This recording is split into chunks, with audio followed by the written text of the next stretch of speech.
Bangag. Ano bangag? Ay, bangag ba?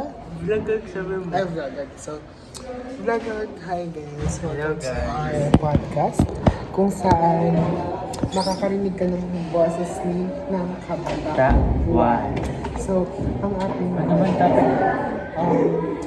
Ano bang topic natin ngayon, Will? Yung- Pwede pag-usapan? Yung umiingay kasi ngayon yung statement ni BBM sa may sex education. Oo, kung saan ipapatupad na ni BBM yung sex education sa paaralan. So, ano yung say mo doon? For me kasi, hindi ako agree doon na ipatupad yung sex education sa paaralan. Kasi nga, mga bata pa yun nandun eh. Kumbaga, yung tinuturo na yan, hindi pa angkop sa edad nila. Pero kasi, tatandaan mo, hindi naman lahat ng mga estudyante is masasabihan or maituturo ka agad yun. Maituturo lang yung sex education sa mga edad na kung saan nagbibinata at nagdadalaga na yung mga kabataan. Doon lang naman applicable, hindi naman sa makasalanan. Pero kasi 'di ba, ang karaniwan yung mga kaso ng teenage pregnancy at iba pang sa Pilipinas problema dahil din 'di ba sa kuryosidad.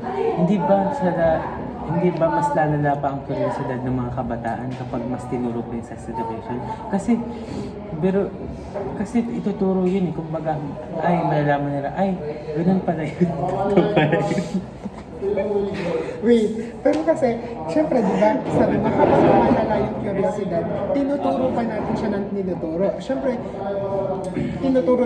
kapag nagtuturo ka naman, may visual naman, ba't mo pa aalamin ng ikaw mag-isa? Or kayong dalawa. Tapos, kapag tinuturo naman siya, as long na lumalaki yung curiosidad ng bata, doon rin lumalaki yung topic nyo na ganito pala magiging epekto kapag nagganto kami, nag-sex kami, ganyan. So, Okay. So, kaya pala... Meron ka pa bang sides? Wala na, kasi yun lang naman yung pinopoint ko. Kumbaga, kasi hindi pa angkop sa kanila, kumbaga mas lang yung curiosidad nila at mas lalala pa yung mga kaso ng teenage pregnancy. Pero ngayon naman na nasabi mo na agree ka sa sex education, masasabi ko naman na dapat nang ipatupad ang sex education sa paaralan. Kumbaga, para na rin maiwasan yung mga bagay-bagay, yung teenage pregnancy.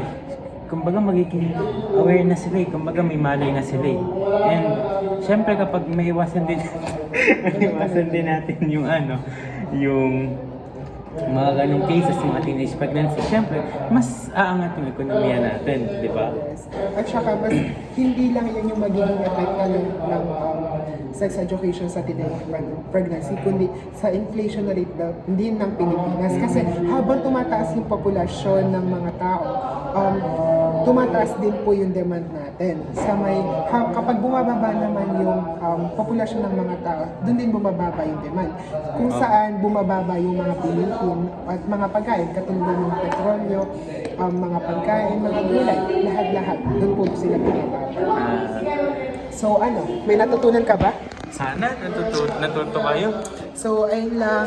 Bye-bye! Bye! See you next! This is Kabata. Ulat.